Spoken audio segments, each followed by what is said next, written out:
নান্দেলে পুলিশের বিশেষ অভিযানে মেম্বার সহ 7 জুয়ারি ও 3 আসামি গ্রেপ্তার।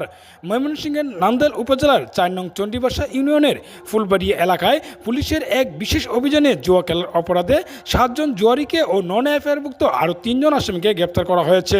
বৃহস্পতিবার দিবাগত মধ্যরাতে গোপন সংবাদের ভিত্তিতে নান্দেল মডেল থানার officer in charge OC Mohammad Azharul ইসলামের নির্দেশনায় পুলিশের একটি চৌকস টিম অভিযান চালিয়ে তাদেরকে গ্রেপ্তার করে। শুক্রবার 24 এপ্রিল তাদেরকে ময়মনসিংহ জেল হাজতে প্রেরণ করা হয়েছে।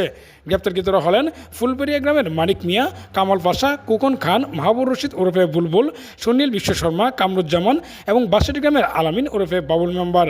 এছাড়া নন এফআইআরভুক্ত আসামি মনির মিয়া, তামিম মিয়া ও নিজামুদ্দিন। থানা পুলিশ সূত্রে জানা গেছে, ধৃত আসামিরা এলাকায় দীর্ঘদিন ধরে জুয়ার আসর বসিয়ে আসছিল। তাদের বিরুদ্ধে নান্দেল মডেল থানায় জুয়া আইনে একটি মামলা দায়ের করা হয়েছে এবং অন্য 3 জনের বিরুদ্ধে পুলিশের 34 ধারায় গ্রেপ্তার করা হয়। নান্দেল মডেল থানার officer in charge OC Mohammad Azharul Islam গ্রেপ্তারের বিষয়টি নিশ্চিত করে জানান, এলাকায় অপরাধমূলক কার্যক্রম ও অসামাজিক কার্যকলাপ নির্মূল করতে জুয়া, চুর ও মাদকের বিরুদ্ধে জিরো টলারেন্স অব্যাহত থাকবে। গ্রেপ্তারকৃত আসামিদের যথাযথ আইনি প্রক্রিয়ার মাধ্যমে আজ তাদেরকে আদালতে প্রেরণ করা হয়।